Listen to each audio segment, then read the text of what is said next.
Hi there, welcome back to Haguin School. We will be doing a past year walkthrough of Cambridge International AS and A-Level Computer Science for Paper 4 Practical. We will be doing the 9618/42 variant for the October/November 2025 series. And we will be using Python for this paper. And now, let's get started. If you look at my screen now, there are three main portions. The left portion here will be the question paper. And the top right here will be the Python idle shell for us to test our code later.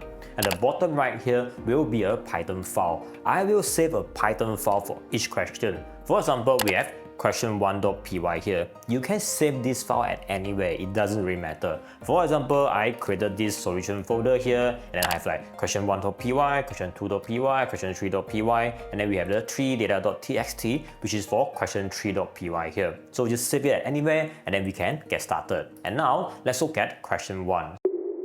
So for question 1, a program stores data about birds using object-oriented programming (OOP). The class bird stores the data about the birds. So this is the bird class here. And then we have the distance per hour, species, x position, y position, constructor, get position, get species, move with their description here. And now let's look at 1A here. So for 1AI, write program code to declare the class bird and its constructor. Do not declare the other methods.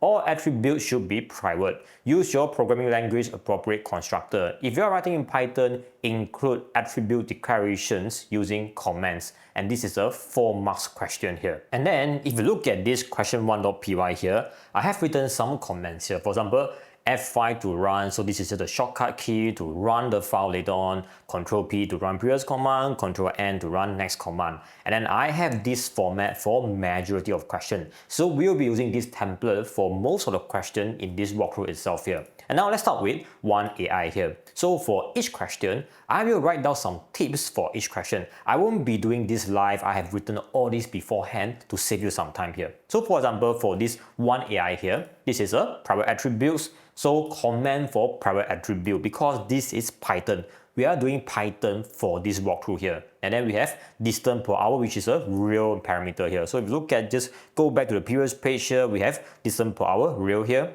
And then species is a string here, x position is real here, y position is real here. So I have written all this here. And then we'll declare class which is constructor init.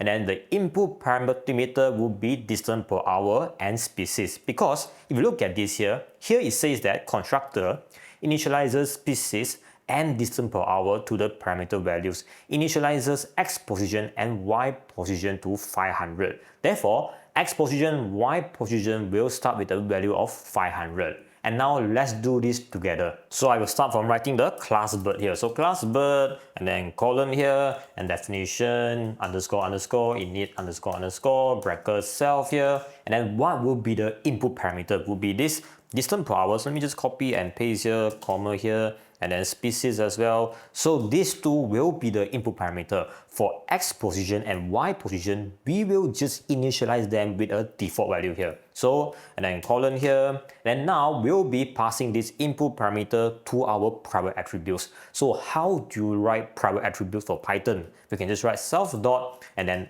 underscore, underscore, and then I can just put back the same variable name, it doesn't really matter here. So distance per hour is equal to distance per hour.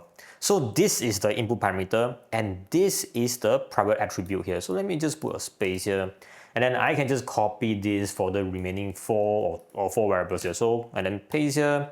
And then this is going to be species here. And then I will just do species here as well. So let's go to species here. And let me just copy this so that I won't make any spelling mistake here. And then for the x position and y position, it's going to be having the default value here. So it's going to be, just copy this again here. So this is going to be x position. And this is going to be 500 here. And I also have the other one here. So sorry, it's going to be 500.0 here. So let me just update this comment to 500.0 here. And then the y position will be 500.0 as well here. Okay, so we are more or less done with the class declaration. But because we are doing Python, we have to declare the variables, the type, as a comment here. So here I can just write distance per hour is going to be a real here. So here I'm just going to write real here. And then species, what would be the data type? It's going to be string here. And then next will be, this is going to be a real as well. And then this is going to be a real as well. So let me just save this class constructor here. And now, so we are more or less done with this question here. So to get 4 marks here, this is how you could do this for this 1AI here. And now let's go to 1A2 here. For 1A2, the method getSpecies returns the species of the bird. Write program code for getSpecies. This is an easy question. We are just creating a getter for this Python code here. So what would be my tips here? So I will be using this framework here. Is it a procedure or function? It's a function because we are returning something. Input, none. Operation, return self.__species, print, none. Return self.__species here. So to create this function here, I can just write definition, get, species, bracket, and then colon here, and I just write return self.__species here. And then because we are doing a getter here, make sure that you also have self inside this bracket here. So let me just copy and paste here. So this is how you could score 2 marks for this question here. And then for 1A3, the method getPosition returns a string of the bird's data in the format x is equal to n x position. This is string concatenation. And y is equal to n y position. So basically we are just creating a new string here. An example string for a bird is x equal to 500.0, y is equal to 250.0. Write program code for getPosition. So for this question here, we are just creating a new string here. And now let's look at my prompts here. So is it a procedure or function? It's a function because we are returning something. Input, none. We are not doing any input here. Operation, x is equal to n x position and y is equal to n y position here. So we are just concatenating the x position and y position based on the sample here. Print, none, because we are returning the string value. And then return xy position. So I can just write something like this. So of course the name is going to be definition get position and then bracket self here and then bracket here. And I can just write return. Basically I can just copy this whole thing here. And then of course in Python here, we don't use and here. So here this is going to be plus here, and this is going to be a plus here, and then this is going to be a plus here. And then of course this x is going to be a string here, so it's going to be x, this is going to be a string here, and then here I can just try self.__ x position here, and then let me just double check if this is the correct one. Yeah, this self.__ x position here, and then plus y is equal to plus y position here, so self.__ y position here. So that's it. So this should work here. Definitely, if you want to make this code look nicer here, I can just do something like this. I can create a new parameter first. So I can just say xy position here equal to, and I can just copy this whole thing here. And here, instead of returning this whole string here, I can just write return xy position here. So it doesn't really matter, it depends on your preference here. And then we are done with this function here. And normally, at this point of time, I will do some testing to see whether my code is working as expected before we go to the next question. So what I'm going to do now is that I will just run this Python file here. So how do you run this Python file? It's quite easy, just run F5 here. So I will just be clicking F5 on my keyboard here. So let me just click on F5 here. So what happened when I click F5 is that it will run all these new function, class declaration that I just created here, which is this code here, and this code here. So once I run this code, in this Python idle shell here, I can do some testing. For example, I will be creating a new bird parameter here. For example, I can just write happy penguin is equal to bird. And then what would be the input parameter? Distance per hour. I can just put anything that I like. I can just say 50 here. And then species, let me just put Haguin here, doesn't really matter here. And then let me just click on enter here. So right now, I have created a new bird parameter here. And then next will be, I will be testing this getSpecies and getPosition here. So I will just run bird.getSpecies bracket here. And let me just try to run this code here. So if you look at this here, bird has no attribute get species. Of course, I used the wrong attribute here. So it should be this name here, parameter name, because this is the class name here. So by right, I should write happy penguin dot get species here. And then you say bird object has no attribute get species here. So if I just look at this here, did I make any mistake here?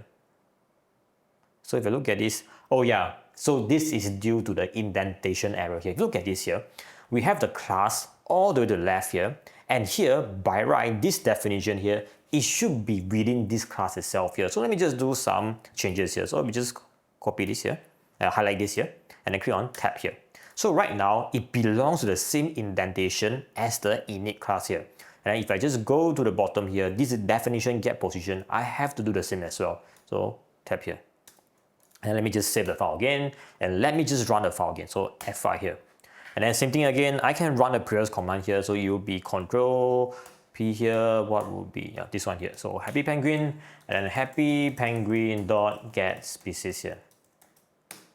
Okay, right now it is printing the name, which is Haguin here. And let me just run get position now. So happy penguin dot get position, and then bracket here. And if you look at this now, we have some error here. Let's look at the error here.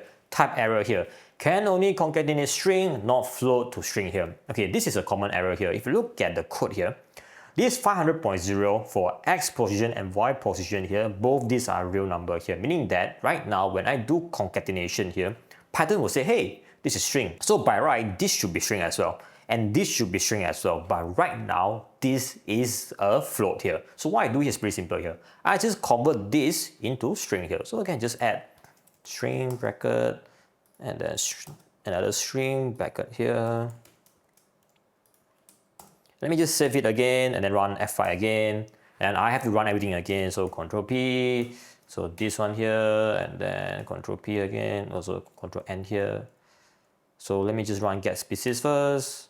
Sorry, let me just run whole code again. Happy penguin dot get species.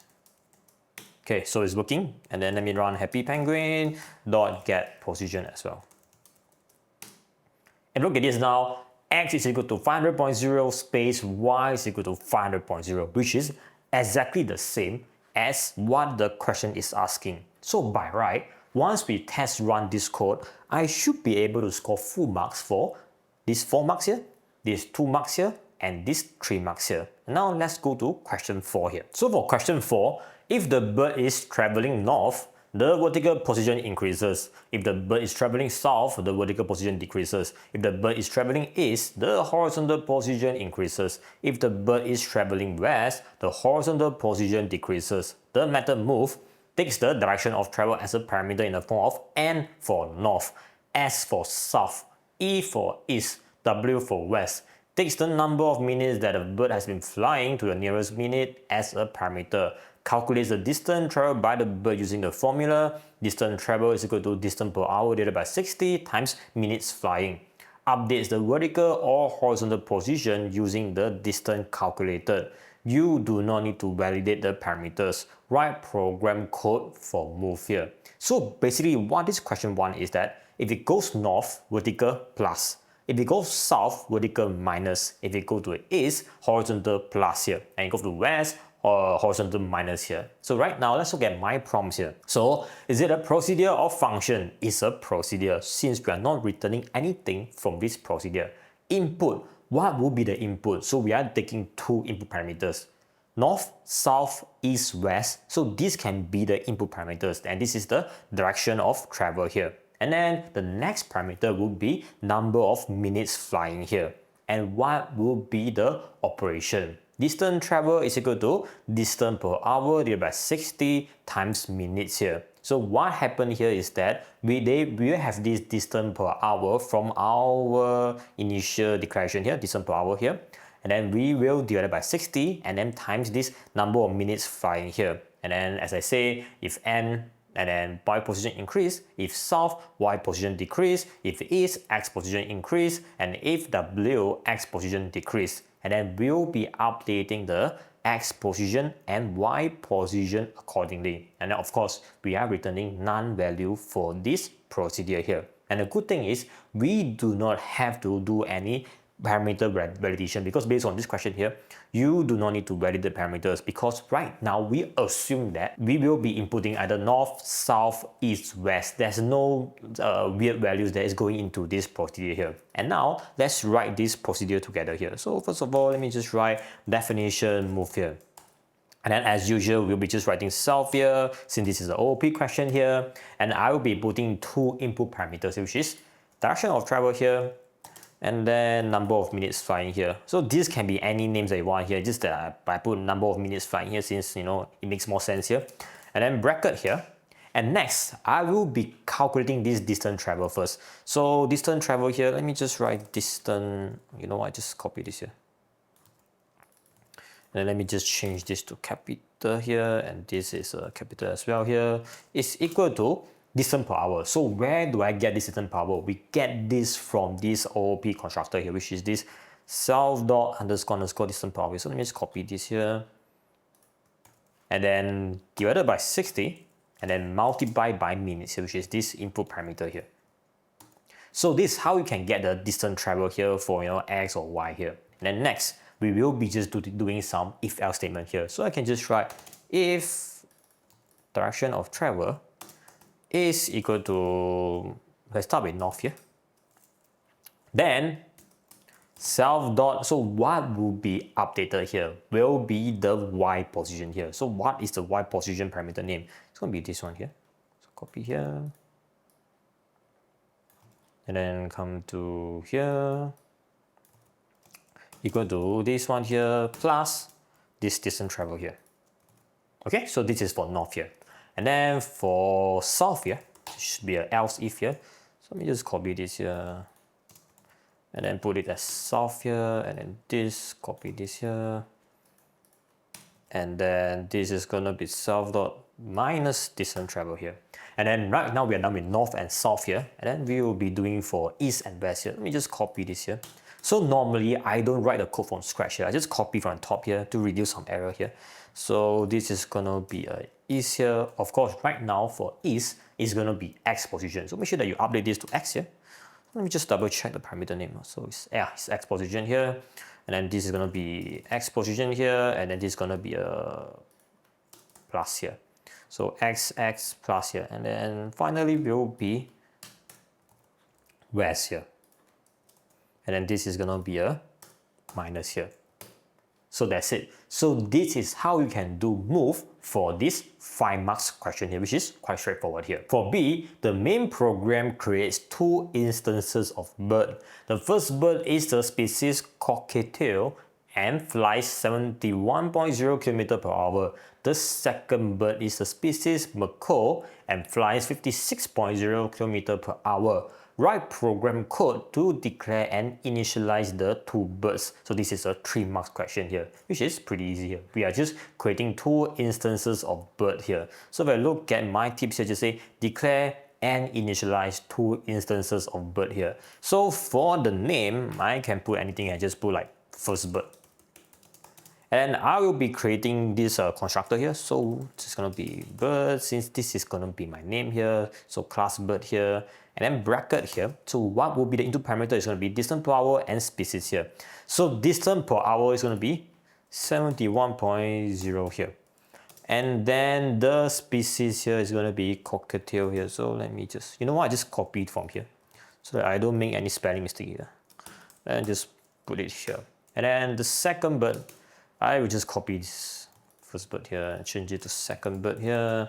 And this is going to be 56.0 here, and this is going to be macaw here. And that's it. So this is how you could score 3 marks for this question here. For CI, the main program needs to output a message that includes the species and current X position and Y position for each bird. This is easy, just creating a print statement here. Prompt the user to select one of the birds to move and take this as an input. So this is just an input prompt here. Prompt the user to enter direction the bird has been traveling and take this as an input here. So this is another prompt here. Prompt the user to enter the time to the nearest minute that the bird has been traveling and take this as an input here. So this is another prompt here. call the appropriate method to update the chosen bird's position. So this is definitely calling the move method that we created in the previous question here, and output an update on the bird's new position. Each input needs to repeat until valid data is entered. All outputs must be meaningful. Write program code to amend the main program. So this statement here is pretty important here, which means that we have to do some data validation here. For example, for this select one of the birds here, we need to make sure that they are actually selecting either cockatiel here or macaw here.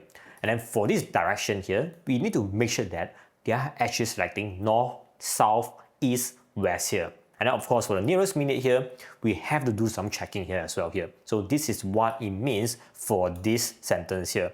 And this is a 8 marks question. So this is a pretty big marks question here. And now let's look at my prompt here. Output a message that includes the species and current X position and Y position for each bird. So this is based on this one here.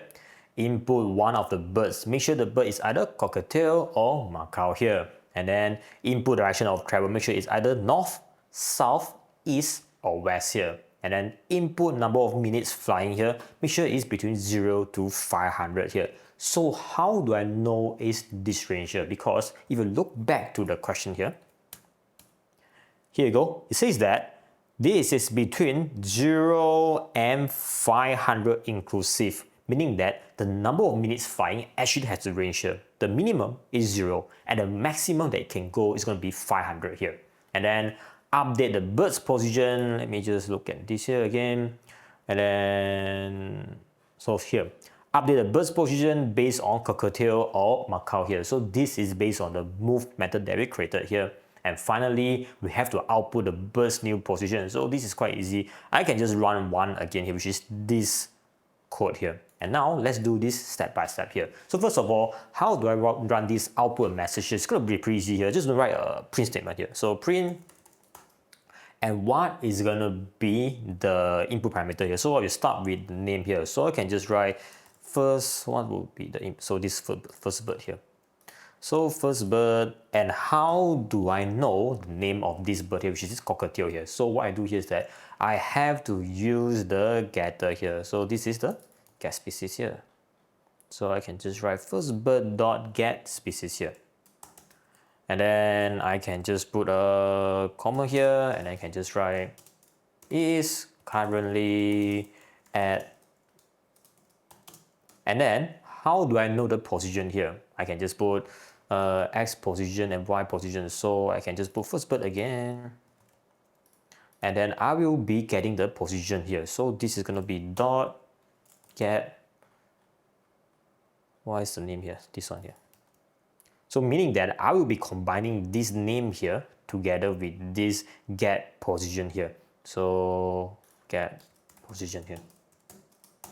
That's it. So print first bird dot get species is currently at this first bird dot get position here. So what happened here is that, for example, for this one here, you print cockatiel is currently at this, the position here is going to be 500 and 500 because the default value here is going to be 500 and 500 here. So this is what we are expecting here. And print, let me just paste it here. And then second bird. And then this is going to be second bird here.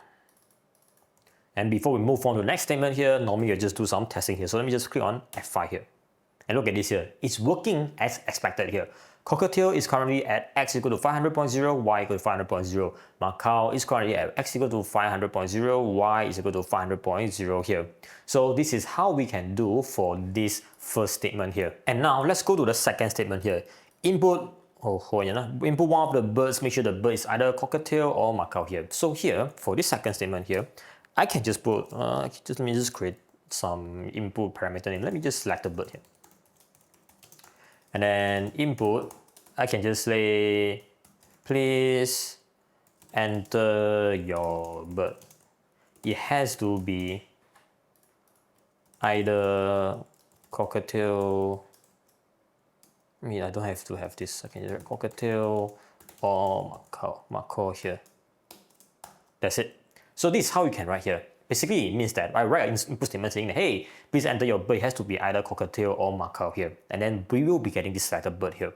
But the problem with this statement here is that the user, they can input any parameter that we want. But we only want this. Meaning, let's say I put like Haguin here. It will still make this selected bird is equal to Haguin here, which is not what we want here, because right now here, we have to repeat until valid data is entered here, meaning that we have to do some sort of while loop here. So how I could do this is, I can just say while selected bird is not equal to cockatiel, and let me just copy this here, not equal to macaw here. We will run this again. So let me just make sure the indentation is right. Enter here. Meaning that, let's say, in the first attempt here, if they input cockatiel or macaw here, it's okay. Mean that we it's successful here because it doesn't fulfill this condition here because it's equal to either cockatiel or macaw here. But let's say if I input some random value here, it will go into this while loop here, and then it will run this command here until you either input this or this here. And let me just do some testing here.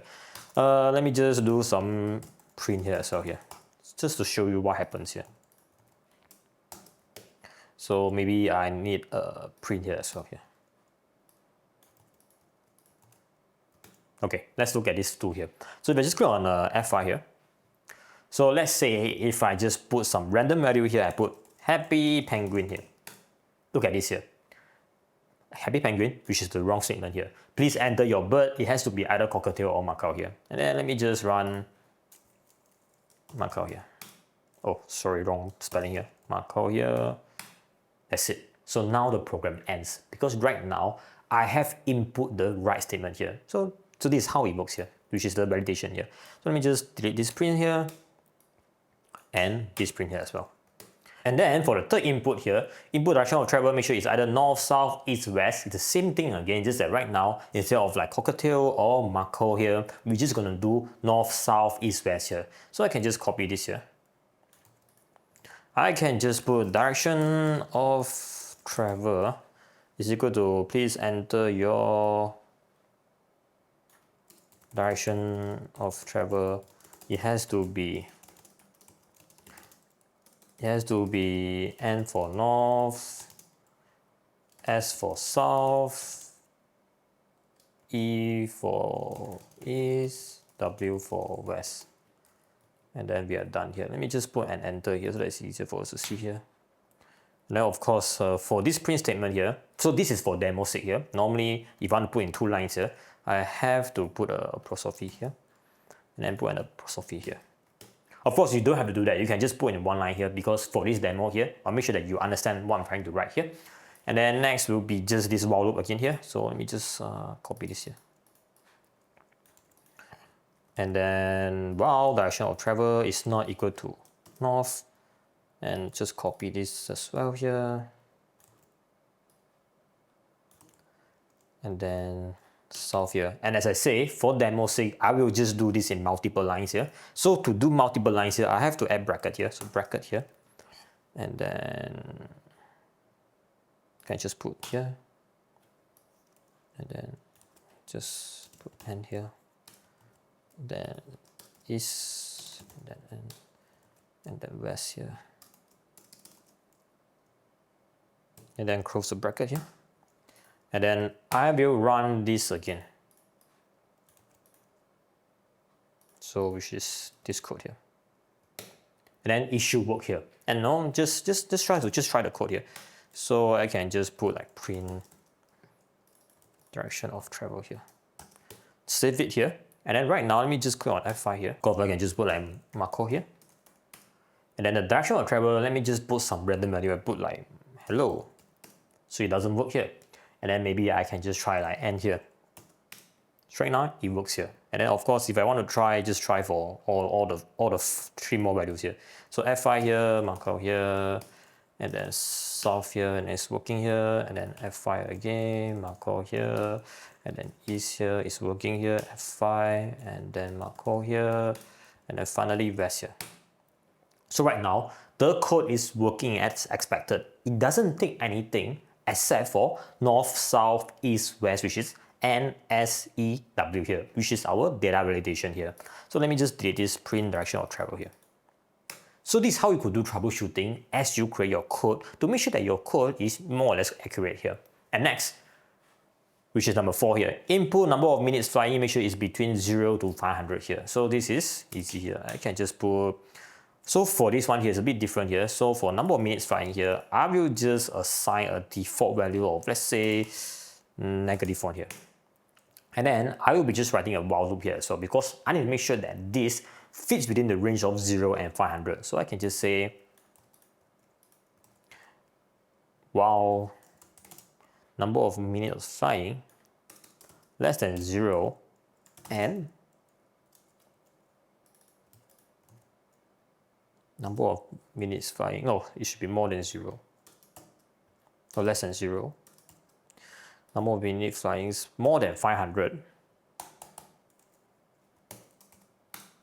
Okay, so is this one here, should it be an AND or OR here? So by right, this should be an OR statement here, because right now what it means here is that we need to make sure that when it's in between 0 to 500 here, we will make sure that we run this command, because here -1 here, we'll start from, let me just run the whole code first. So I can just say, it's good to input. Please enter, you know what, let me just copy from the statement here. Please input the nearest minute that the bird has been traveling. Of course, take note that this is going to be a string here, so this has to be integer here, because we have to convert the string into integer here, so that to make sure that our value is correct here. And I have that bracket here. I'm just going to save here. So here, we'll start from -1 here, meaning that this is definitely fulfilling this while condition here. So this is going to be less than 0 here. And then, does it fulfill this condition here? No, it doesn't. So this is not valid. So this has to be an OR here. Meaning that when it hits either condition, it will go into this statement here. And then let's say I input anything in between 0 to 500. Let's say I input like 50 here. Does it fulfill this less than 0? No, it doesn't fulfill. Does it fulfill this more than 500? No, it doesn't fulfill as well. Meaning that now it will exit the while loop here. So always be careful when you use OR or AND when we run the code here. So this should work here. So anything that we input between like more than 0 to 500 here, it should work here. So meaning that you run this code once and then we'll stop the code here. Of course, let me just try running this code here. So let me just click on F5 here again, and then this is a macro here, and let's just put is for now here. And let's say, let me just input some wrong value here. Let's say I put like -5. You run again. And let's say if I put more than 500 here, let me just put like 501. You run again. But let me just put in between 0 to 500, which is like 40 here. So now it's working. Now the code has stopped here. So meaning that this prompt is working as expected. And next will be update the bird's position based on cockatiel or Macau here. So for this one here, it's quite easy here. Just gonna do some if-else statement here. So I can just put here, let me just click on enter here. Oh, yeah, okay. So I can just put like if, and what is the selected bird here? It's going to be this statement here. If selected bird equal to, let's start with cockatiel here. Then we will update the position here. So how do I update the position here? It is going to be based on this thing, this method that we created here. So I have to write the name, which is cockatiel. What is cockatiel? Cockatiel is first bird here. So first bird here, dot move. And what would be the input parameter here? It's based on this one here. Direction of travel and number of minutes flying here. So direction of travel, which is this one here. And then number of minutes flying here. And then bracket here. And then we can just put the same thing again for the next one here. I can just put else if selected bird is equal to macro here, and then second bird dot move rational number of beans flying here. So that's it. So this is how we could do the fifth statement here. Update the bird's position based on cockatiel or mackerel here. And then for the sixth statement, which is running the first one again, which is this one here. So I can just copy this again, and let me just click on this. So this should work now. And now let's try our code here. So F5 here. So for example, let me just start from cockatiel here. Take note of the original position, which is 500 and 500 here. Let me just click on enter here. And now let's go to north here. And then input the nearest minute that the birds has been traveling here. Let me just put some random value, which is like, I don't know, let's say 100 here. Look at this here. Bird object has no attribute move here. And now let's go back to our previous code here. What was the mistake here? Oh, it's the same thing again. It's an indentation issue here because we are saving this as one single file here. So copy this and tap it. Save it again. Unfortunately, we have to run the code again. So F5 here, and then cockatiel here. North here, nearest minute the birds have been traveling. Let's just put 60 here. Doesn't matter here. And look at this right now. X is equal to 500 and Y is equal to 571. Does it get updated correctly? Let me just do some math calculation here. So to get the distance travel here, basically it starts with 500 here and it adds 71 here. So how does the code get 71 here? It's based on distance per hour divided by 60. So what would be the distance per hour here? So the distance per hour that we input here is going to be 71 here. So 71 divided by 60 and then multiply by 60. So by right, you should get 71 here because 71 divided by 60 times 60, because this 60 and this 60, they cancel each other. So it's going to be 500 plus 71 here, which is this based on this distance travel here. So this code is working as expected. Of course, if you want, we can run one more time here. F5 again here. Just try for macro here. And then let me just try for maybe for east here, which is for the X position here. And then to make the math easier, let me just put 60 here so that we know that it's going to be, the value is going to be 56 here. Look at this here. So 500 plus 56, which is the updated X position here. So by right, everything should be working as expected now. So we are done with question C here. And now let's look at the last one here, which is test your program 4 times to meet this criteria. Test 1, the cockatiel travels north for 60 minutes, the mackerel travels south for 30 minutes, the cockatiel travels west for 30 minutes, the mackerel travels east for 60 minutes. Take a screenshot of the outputs, meaning that we have to run the code for 4 times and take all the relevant screenshot and put into your evidence document here. So here I have write out the input prompt here. So it's going to be cockatiel north 60, mackerel s 30, cockatiel w 30, mackerel e 60 here. So let me just run all the code again just for demo sake here. So F5 here.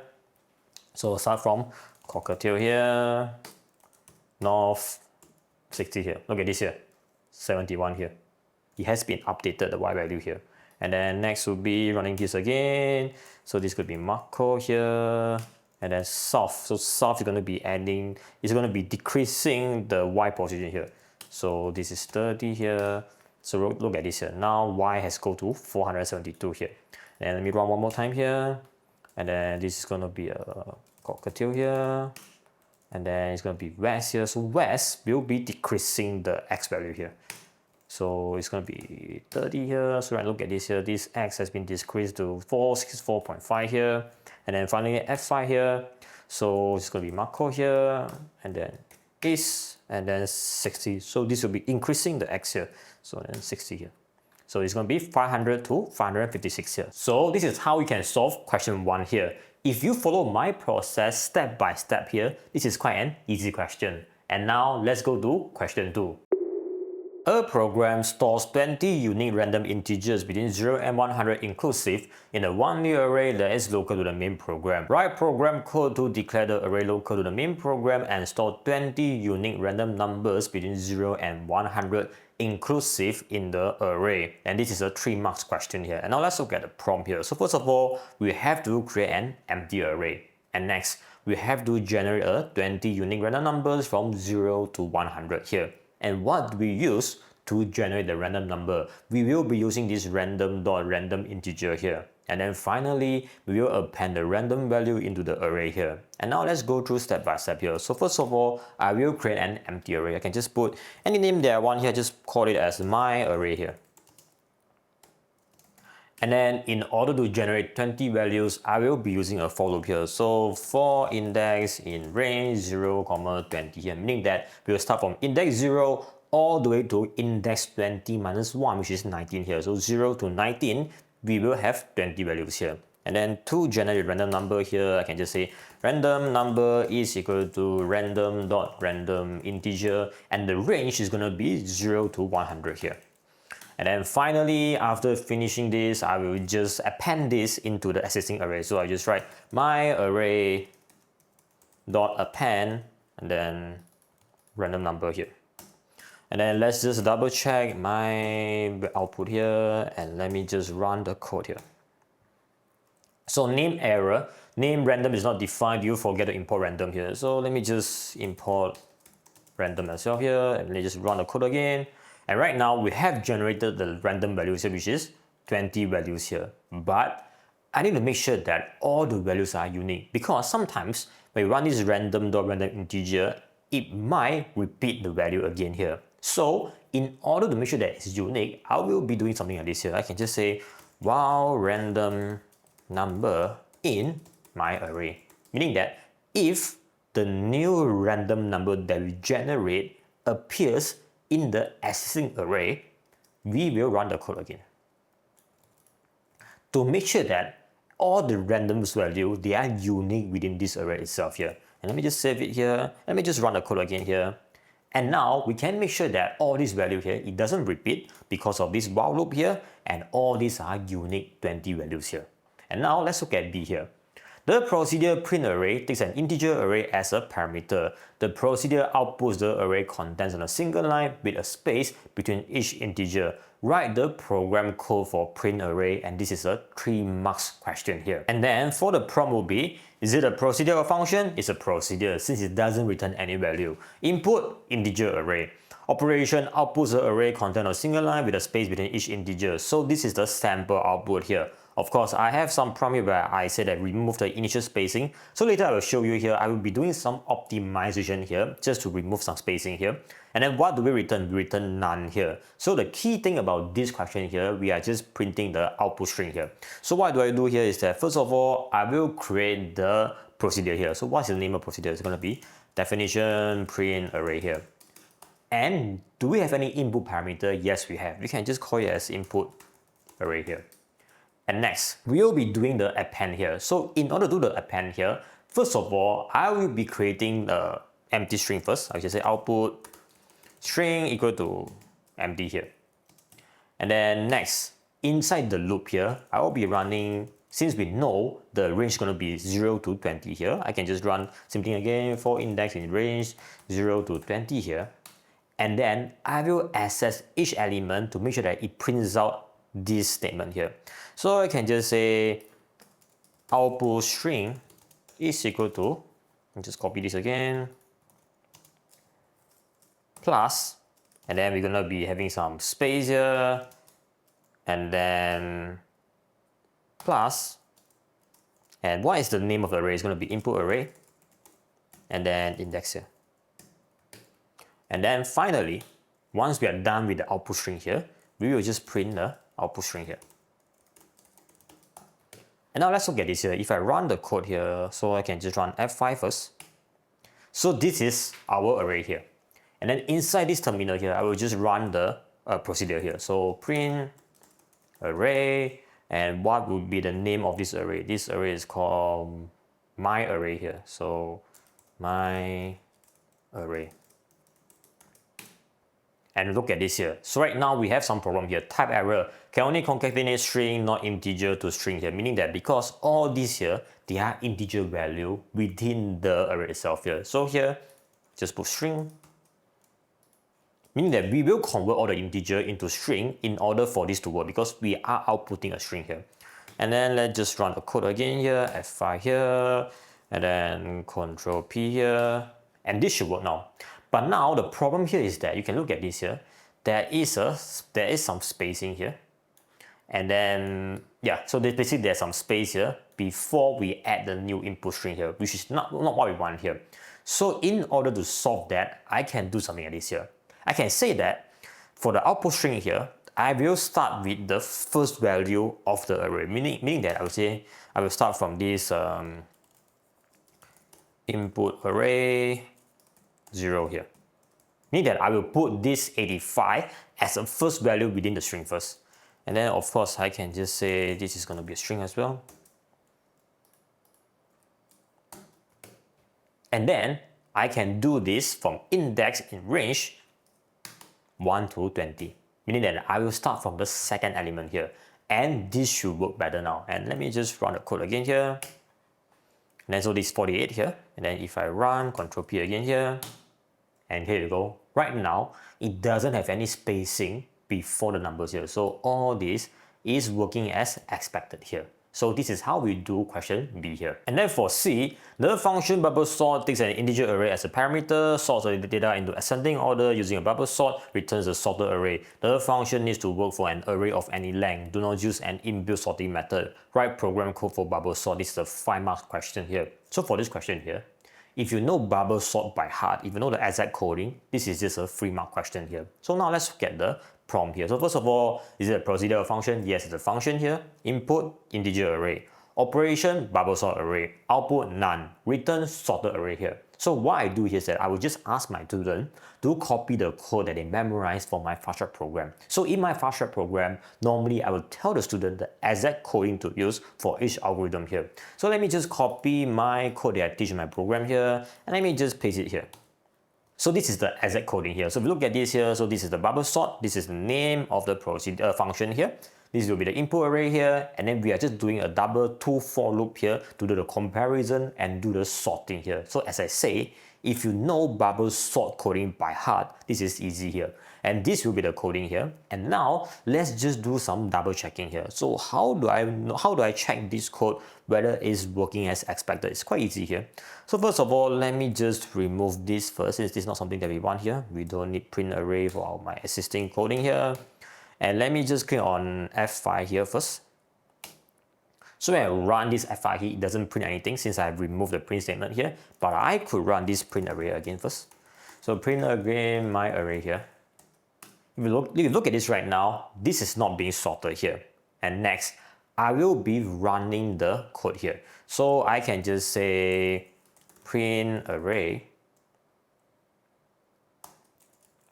bubble sort my array. Meaning that right now, I will be running the bubble sort on this existing my array here. And let me just run this again here. And here you go. Right now, if you look at this here, we have sorted this random value into a sorted order here. So it means that this code is working as expected. For D, the main program outputs the contents of the array using print array, sorts the array using bubble sort, outputs sorted, outputs the content of the sorted array using print array. Write program code for the main program. This is a 3 marks question here. So what this D is doing here is exactly what I did just now when I did my testing here. Now let's look at the prompt here. So first of all, we can just run print array here to print the existing array. And then we will sort the array using bubble sort, and then we'll print sorted and then run the print array again, which is pretty easy here. So I can just say something like this here. So first of all, I run print array, and what is the name of my array is gonna be my array here. So my array here. And then I will run the bubble sort algorithm here, and then I will create a new array based on this function because we are returning a value here. So I can just say sorted array is equal to bubble sort, then my array. And next, I have to print sorted based on the question requirement here. So print sorted here. And then finally, we will print the updated array here. So print array again. And then here will be the sorted array here. So this should work here. And let me just click on F5 here. So look at this here, this was unsorted here. And then I print out sorted here. And this is the sorted array here. And then for 2D2, test your program, take a screenshot of the outputs here. So this is what we need to do a screenshot of. So we can just skip this question here. And then E, the recursive function, recursive binary search, takes 4 parameters: an integer array, the lower bound of the array, the upper bound of the array, the value to find the array. The recursive function performs a binary search to find the index of the value in the array. The function returns the index of the value if it's found. The function returns -1 if the value is not found. Write program code for recursive binary search. So this is a 6 marks question here. So for this question here, now let's look at the prompt first. So first of all, is it a procedural function? It's a function, since we are returning something which is the index from this function itself here. Input, integer array, lower bound, upper bound, value to find. Operation, binary search to find index of the value, print none here. And then return -1 if not found, and then return the index of the value if found here. So what I could do here is that actually I also teach this in my fast track program here. So in general, if you know binary search, for binary search we have the typical binary search coding, and also we have the recursive version here. So normally I'll just get my student to memorize and copy the code from the recursive binary search lesson here in my fast track program here. So if I just copy and paste the code from my program here, if I just paste it here, so this is the actual coding here. And now let's just do a quick walkthrough of this code here. So first of all, definition binary search, we have 4 input parameters here: search array, lower bound, upper bound, and search value here. So if upper is more than or equal to lower here, mid is equal to integer, lower plus upper divided by 2 here. So right now what happened here is that for binary search here, we will always start from the middle of the array here. And also remember that for binary search, the condition here is that the array has to be sorted first. Meaning that, let's say this array here is not going to work here. We have to use a sorted array here. Meaning that we will start from the middle here to search for the value here. Let's say somewhere here, maybe 42 or 37 here. So this is the middle value here. You'll start searching from here first. And then let's say, if search array mid is equal to search value, we return mid here. Let's say, if when we find the middle index is the value that we're searching for, we'll just return the index directly here, which is, let's say this is going to be 10, we'll just return 10 here. But let's say we are searching for maybe 14 here. So this 14 here is belongs to the first half of this section here, which is this here. We say that if search array mid is more than search value here, meaning that let's say this 42 is more than this 14 here, we will go into the first half section of the code here, meaning that right now we will doing binary search on this portion here, which is this one here, 0 to 37 here, if the value falls within this range first. So this will be doing the binary search here, which is in recursive here. So what happens is that we'll keep reducing the range by half, by half, by half until we found the value here. And let's say for the other cases, when we are searching for, let's say 86 here, meaning that right now this 42 is less than the search value here, we will go into the second half of the array here. So we'll start searching this 86 from the second half here. So simply again, we'll kind of half until we find 86 here. And let's say we are not searching any value within this array, we are searching some random value which doesn't exist in this array here, we return -1 here. So if you know how binary search works, this recursive version is actually quite doable here. Of course, for this code here, because I copy from my program here, I will make sure that I actually update the function name here. So here, this is binary search here, but the question wants this name here. So let me just copy this name here, and then run here, and then make sure that for my recursive version here, I have to update the name as well here. And here you go. So this should be the complete solution for this question E here. For FI, the main program prompts the user to enter an integer. So this is the input prompt here, takes the integer as input, calls recursive binary search with a sorted array, appropriate lower bound, appropriate upper bound, and the user's input as parameters. Outputs not found if the input is not within the array, outputs found at position and the index if the input is within the array. Write program code to amend the main program. So this is a 3-mark question, which is quite a doable question here. So first of all, let's look at this here. The prompt will be input prompt for an integer convert string to integer, because when we run the input, what we takes in is the string here. We have to convert this as integer here so that we can pass into the next function here. And then we'll call the recursive binary search and then print not found if it's not found here, and print found at position if the index is found here. So it's pretty simple here. I can just start typing my code here. So I can just say, let me just put the variable name as search value here. And then as usual, we'll be running an input prompt here. I can just say input Please enter the value that you want to search. Can be anything, so just this is my input prompt here, and as I say, this is string here, so convert this as integer here. Okay, and once we get a search value here, right now we have to get the index here. So for the index, I can just name it as, maybe just put it as index if found here. And then I have to run my recursive function here. So what is the name here? So just copy here. And what would be the input here? So first of all, we'll start with the search array here. So the search array here will be my input array here. So the name of my input array is going to be my array here. So my array here. And then the next one is going to be lower bound. So lower bound is going to be 0 since this is the starting index here. And then upper bound is going to be the last index of the array. So here I can put 19 here. Of course, this is just hard coding the value here. If I want, I can just put length of my array, which is 20 here, since we have 20 elements here, minus 1 to get the last index, which is the upper bound here. And finally, search value here. So these are the parameters that I will pass into this recursive binary search function here. And then finally, I will do some print statement here. So I can just say, if index if found equal to -1, I can just say print not found based on the question requirement here, else print found at position and then comma. Let me just copy this and paste here. And that's it. So this should be the full code for this question Fi here. And finally, test your program 3 times with each of the inputs described.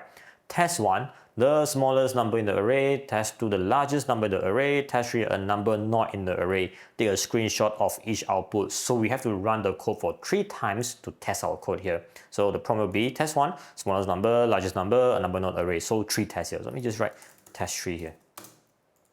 And now let's just run F5 for 3 times here. So F5 first time here. So here, this is the original array, and then we sort it, and then this is what we get here, and then enter the value that you want to search here. So for the first one will be the smallest number here. So the smallest number will be 7 here. And by right, it should return 0 here. So 7 here. Look at this here. Found at position 0 here. And then run the code again. So right now it's the largest number, so largest number will be 97 here. So 97 here, 19 here, since this is the last index here. And finally, we'll run something that's not within the array itself here. So F5 here, and then maybe just put 99 here, since it's not inside the array here. So 99 here. It should return not found here. So here you go. So this is the full solution for this question here. So as long as you know the recursive binary search function here, as well as this bubble sort function here, you should be able to solve this question too here. As you go through the walkthrough with me, you may notice that there are some coding topics you still need to improve to score well in your paper 4 exam. If you want the fastest and most direct way to score an A or A star in your A-level computer science exam, check out my fast track program at www.haguin.school. Let me show you the result from one of my students who took my fast track program in the May June 2025 exam series. His name is Mahdi from Morocco, and he scored an A star in his A-level computer science exam. Because of this result, he was able to meet his offer from the University of Bath in the UK to study engineering. And this is what he wrote to me. Hi Chen-Ming, I hope you are doing well. I just received my grades for A-levels and I'm happy to tell you that I have achieved the A star I wanted, and for that I'm really grateful for your courses. It's worth every penny I spent on it. From AS, I got 52 out of 75 and 53 out of 75, so it was looking that I was gonna get an A maximum. But when I discovered your course with organized and up-to-date lessons, I managed to get 55 out of 75 in paper 3 and an outstanding 69 out of 75, which essentially got me the A star. Again, thank you so much for everything, including when you answer every question I had. I would love to write a review about your course because it deserves more attention. Many of my students find paper 4 very challenging before they join my program. But if you look at Mahdi here, he followed my program, did his own practice and only lost 6 marks in paper 4. It then helped him to push his overall score to an A star for his A-level computer science exam. So, if getting an A or A star is your top priority right now, my fast track program at www.haguin.school is a great place to start. And now, let's go to question 3.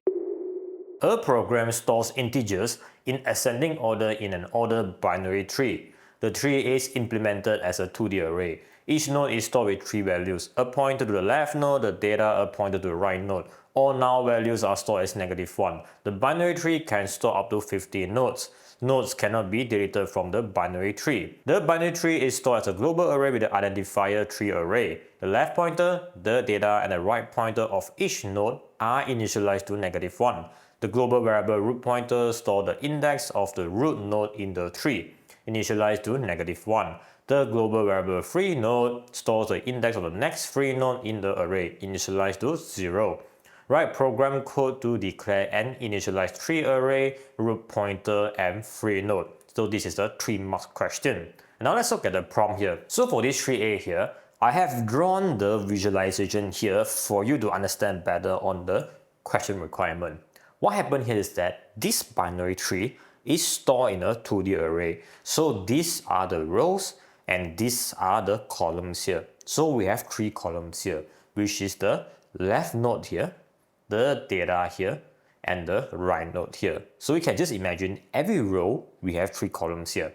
So this is node 1 all the way to node 50 to store 50 values here. Of course, the index will start from 0 all the way to 49 for the rows, and 0 all the way to 2 here for the columns here.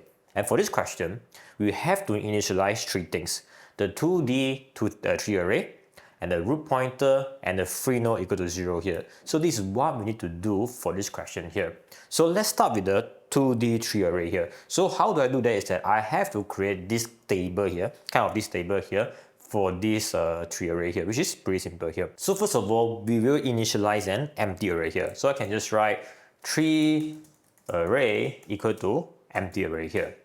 And next, since I have to create -1 for all the 50 rows here, so I will be using a for loop here. So I can write for row in range 0 to 50. So remember, we start from index 0 and ends at index 49 for 50 row here.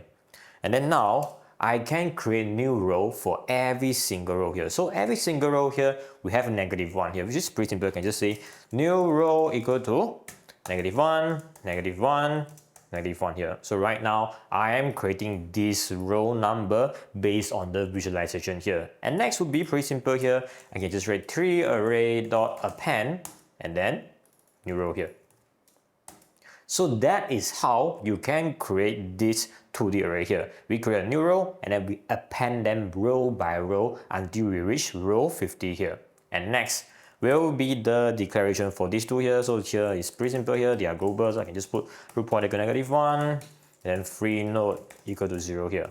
Of course, if I want to check here, I can just write print tree array just to check that is working as expected here. So F5 here, if you look at this here, so this is the 2D array here for the tree array here. So this is how you can score 3 marks for this question A here. By the way, I also have some bonus materials for you to download and practice by end of this video. So make sure you stay to the end to find out more about the details. And now let's go to B here. So for B, the procedure add node takes an integer to store in the binary tree as a parameter, stores the parameter in the next free node in the array, finds a position to store the data in the tree by following the appropriate pointers, updates the pointer of the new node's parent node. The procedure outputs the tree is full if the parameter cannot be stored because the tree is full. Write program code for add node. This is a 7 marks question. So this is actually the typical procedure to add node in a binary tree. And now let's look at the prompts here. So first of all, it's a procedural function, it's a procedure. Since it doesn't return anything, the input will be integer, which is this input here. So we are taking the value that we want to store as the input parameter. And the operation here stores the new integer in the next free node in the array. So we look at which the array node is empty, and we'll store the new value.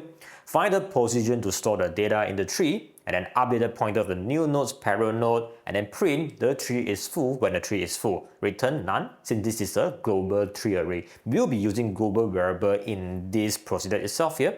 So the core logic of this procedure here is, first of all, the new node is initially set as a leaf node with -1 as a left and right child, meaning that the new node here will be stored in the first row here. Look at this here. The first row here is -1, -1, -1. So we'll store the first value in this first row here. And next, if the tree is empty, meaning the root pointer is -1, as what we wrote here, root pointer is equal to -1, the new node becomes the root, meaning that right now, this first row here will become the root pointer here. And then otherwise, we compare the new node's data with the current node. If smaller, we go to left. If greater or equal, we go to the right.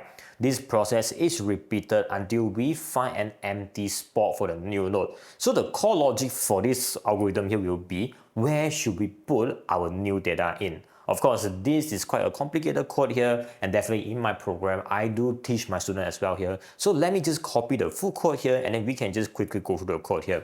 So if I just copy the code that I teach for my fast track program here, so this is gonna be the add node procedure here.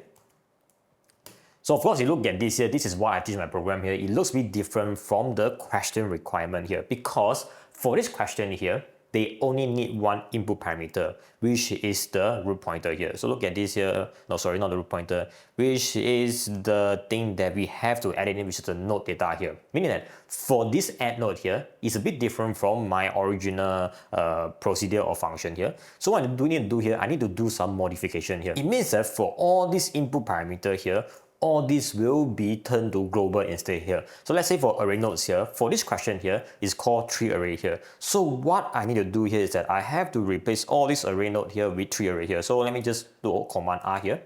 And let me find array nodes here, and I will replace with tree array here. And then just replace, I can just click on, yeah, put one by one here. Replace, replace, replace, replace, replace, replace, replace. So basically, let me just kind of replace all here. So I will replace all the array nodes here with tree array here. And then now I have to delete this from my input parameter here, because right now I am not passing this into this procedure here. So let me just delete this here. And then I will be putting global tree array. Meaning that this procedure right now here, we are taking this tree array here from what we define outside the procedure here. So it's going to be global tree array here, and same thing for the root pointer here. So it's going to be global root pointer here, and then global free node as well here. So global free node as well here. So let me just delete this and delete this. So this is going to be free node root pointer. Okay, we passing this all this into the procedure here. And definitely for node data here, for my existing code here, it's going to be an input prompt here. So here, this will be an input parameter instead. So it's going to be node data here. And let me just delete this here. And other than that, the code is basically the same here. So let me just delete some comments that I have here as well. So what happened here is, as I say, first of all, for the first value here will be -1 for the first entry here, -1 for the first entry here, and then we'll be putting the new data into this second column here. So if you look at this structure here, this second column here is for all the data here. So we'll be putting all the data here. And then if root pointer is -1, which is our case here, root pointer start from -1 here, we will change it to 0 here. And then we're just going to skip all this here. And then after that, we will just do free node to free node +1 here. Meaning that once we fill in the first row here, we will go into the second row here as a free node. So now free node will be index 1 instead of index 0 here. And then next, for the next cycle here, we'll go into this else statement here, and these are the things that's happening within the placement here. So what this placement does is that basically is putting the data at the right position here. Of course, based on the question requirement, we have to output the tree is full when we finish filling up all these 50 rows here. And then finally, we don't return anything here, so I can just delete this statement as well, because mine was original function here, but based on this question here, they need a procedure here. So this should be the code here. But definitely, if you look at this code here, if you don't go through my fast track program here, it might look a bit complicated here. So what I did here is that I actually created another code here for you to understand better here. So we'll be doing a quick walkthrough on how this code works in general. Definitely you can just pause the video later on to copy out my print statement here. So let me just copy my code here and just show you what we could do here as a quick demo sake here. So this is going to be here. Okay, I have created this print array function or procedure here just to make sure that you can understand what is happening in this add node procedure here. So this is just to help your understanding. You don't have to put this if this is your actual exam here. This is just for testing purpose here. And now let's test this code itself here. So for my print array procedure here, basically I only take number of rows here because for my demo here, I do not want to print all the 50 rows every single time here. I just need to print the first 5 rows, then you could sort of like understand what I'm trying to do here in this binary tree placement here. So for example, let me just run this code for one. Let me just comment this out here since we don't need this first.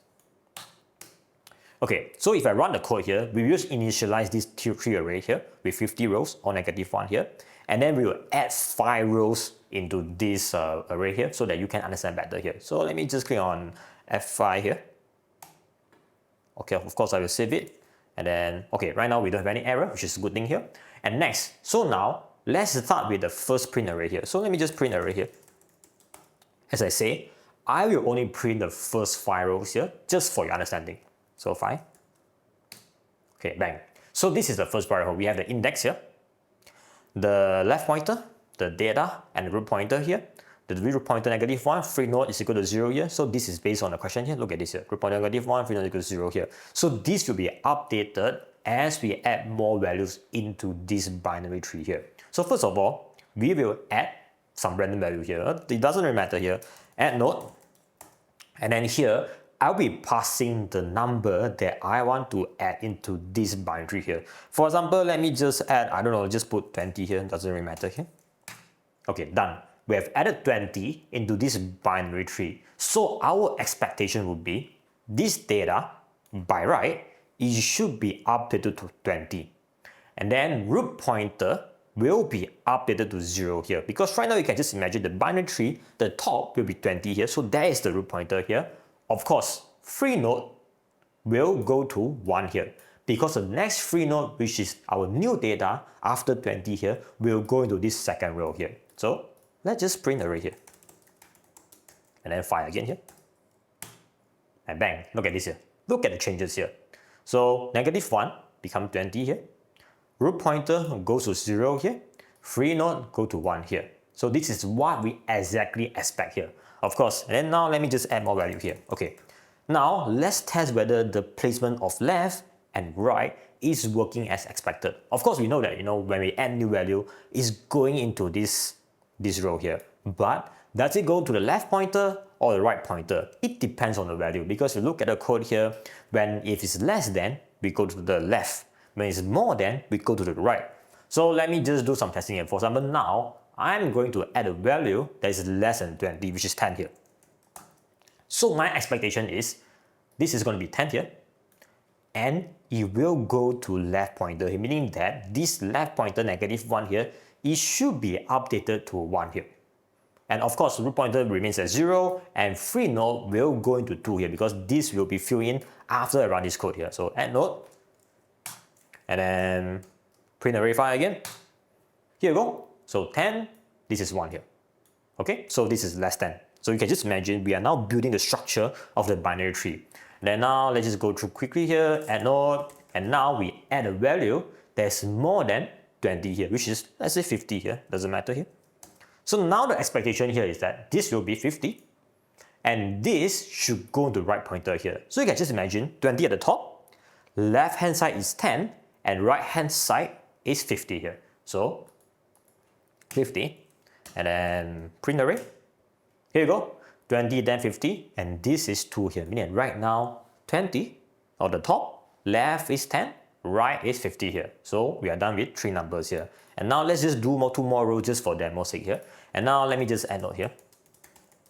Okay, so now this is interesting here. We have 20, 10, and 50 here. So let's say right now, let me add a value that is more than 10 here, which is like, let's say 15 here.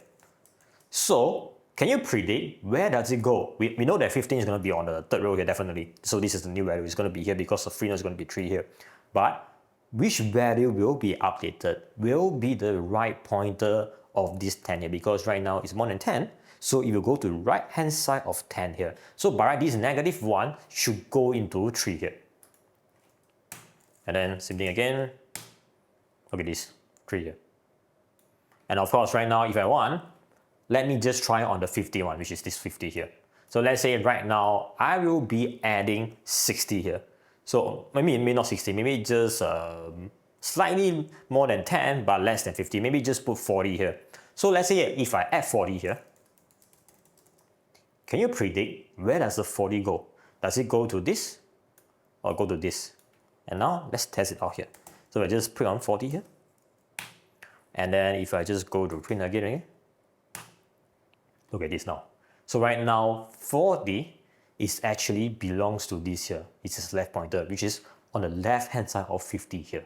So this is how the code works in general. Of course, if you look at the code at the first time, if I don't go through the whole explanation, it looks a bit complicated. But once you go through this demo and try to understand this code, this is exactly what the code is doing. So I do teach in details in my fast track program, but because for this demo sake, I'm not going to teach you, I'm going to go through the whole code again because it will just take too long here.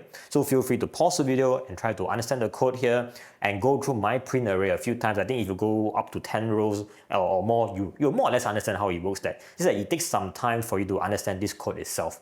And now let's go to C here. For C, the text file 3data.txt stores 50 integers. Each integer is on a new line in the file. The main program reads each integer from the file and stores each integer in the binary tree in the order they are read. Write program code for the main program. This is the 4 marks question here.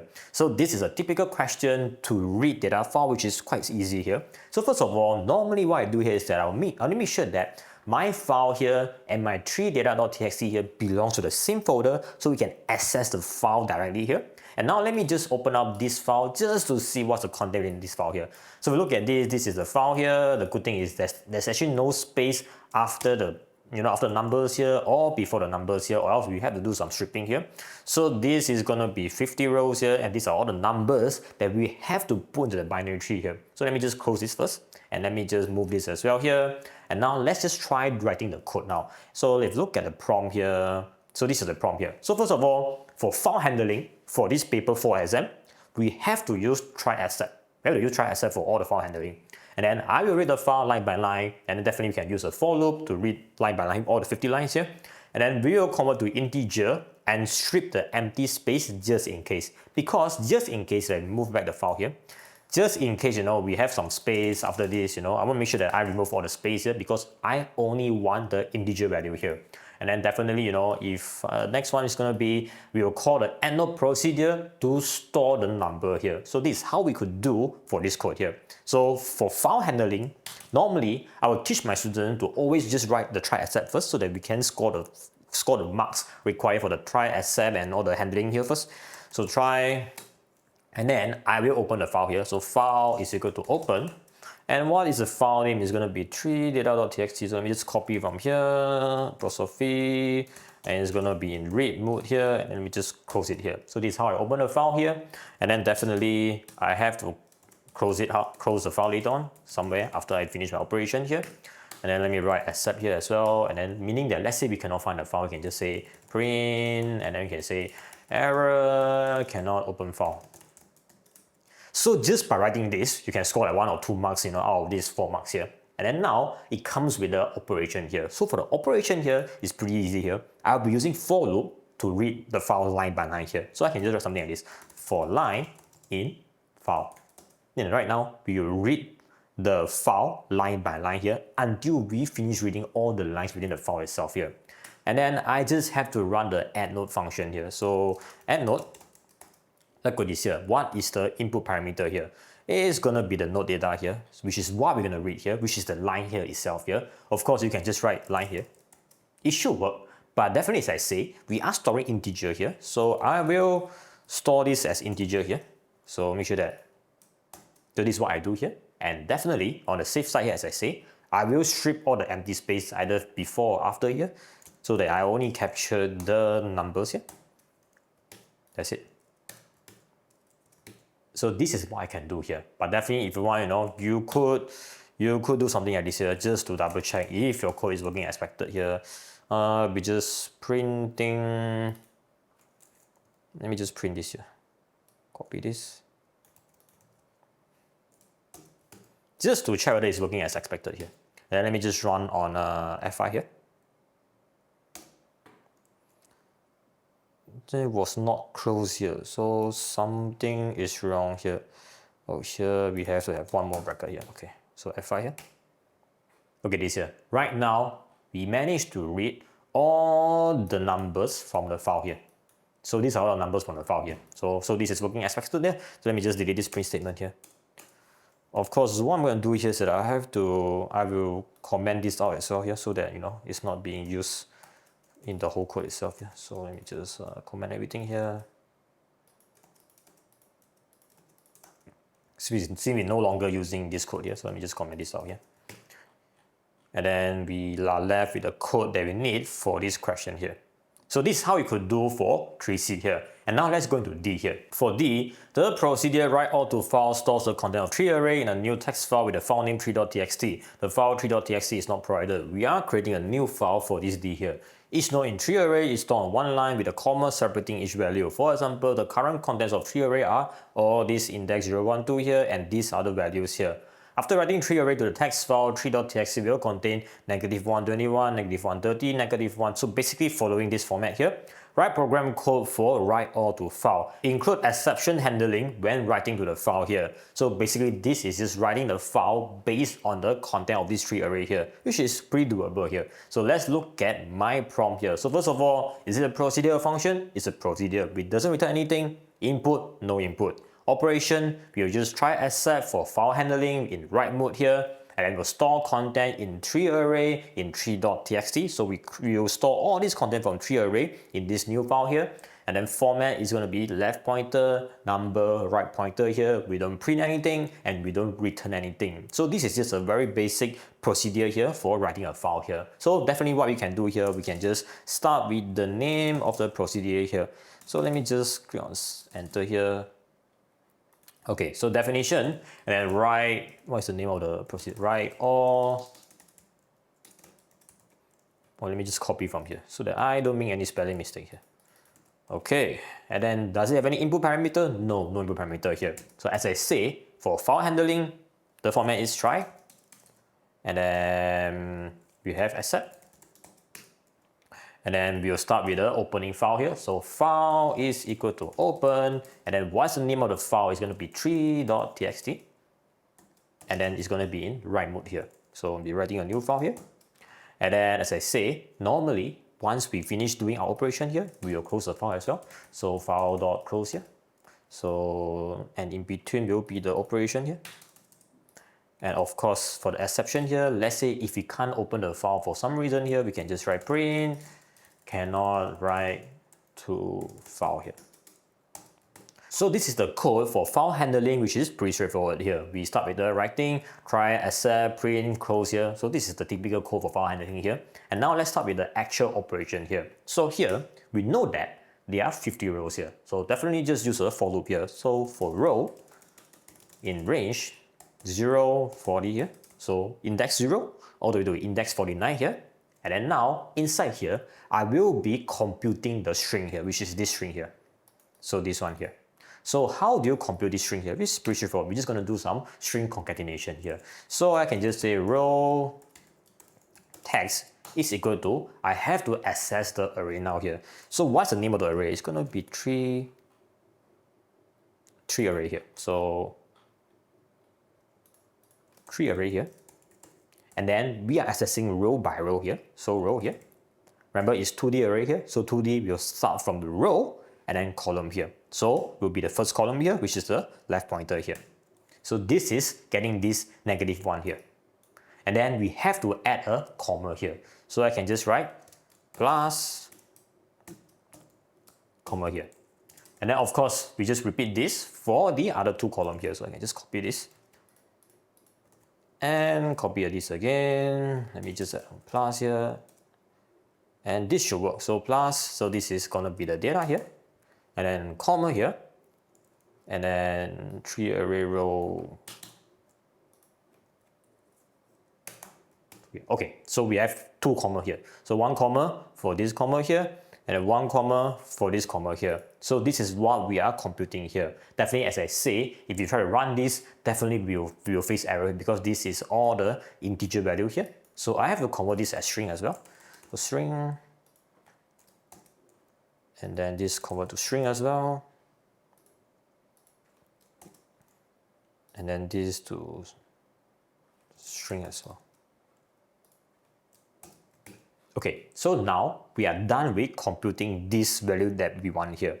Of course, the next thing that I do here is that we will be writing into the file here. But definitely, before writing the file here, we have to understand something.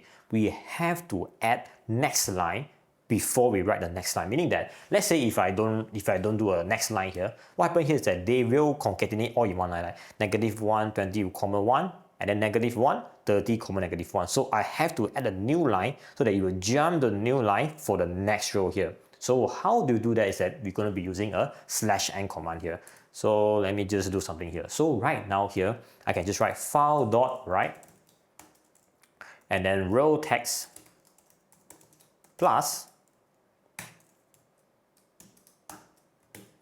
So here you go. So what happens here is that we will stop on the first row here. You write like -1, 20, comma 1, and then it will go to next line here. So by the time it will go to the next line here, we can start writing -1, 30, -1, then next line here, and then we repeat this for the whole for loop here. So we are more or less done here. So this should be pretty much it on the code here. And now let's just try running the code here to see if it's working as expected. So if I run on F5 here, okay, no error so far. And let me just call the function here, write all to file, and see how it goes. Okay, so no error here. And now, if I go back to my folder here, look at this here. This is the new file here. So if I just open with text edit, doesn't really matter here. So here you go. So this is what we want here. 142, 643, blah, blah, blah. So these are the values that we have inserted into the binary tree, and then we put it into this tree.txt here. Of course, if you look at the bottom here, so for a bit of OCD here, look at this here. We have one extra row here. This is something extra here, which I don't really like it. Of course, if you look at the official mark scheme, they do that as well. So meaning that instead of writing 50 rows into the file here, they have like 51 rows here. We can actually stop it here, but just for optimization purpose here, I want to make sure that it stops at here. I want my code to stop at here. So I will be doing some optimization here to my code here, which is optional. It's not really necessary, but let me just show you how we can do that here. So let me just close it here. And let me just delete this first, and then let me just do some optimization here. So what happened to the code here is that because we keep writing new row into the file here, so by the time it reaches the last row, it will auto add a new line again because of this code here. Okay? So in order to solve that, it's actually pretty simple here. I can do something here. I can say that, hey, if you reach the last row, you don't add a new line here. You only write the last entry here. But for the remaining row, you will add new line here, which can be done just by writing an if-else statement here. So I can just do something like this here.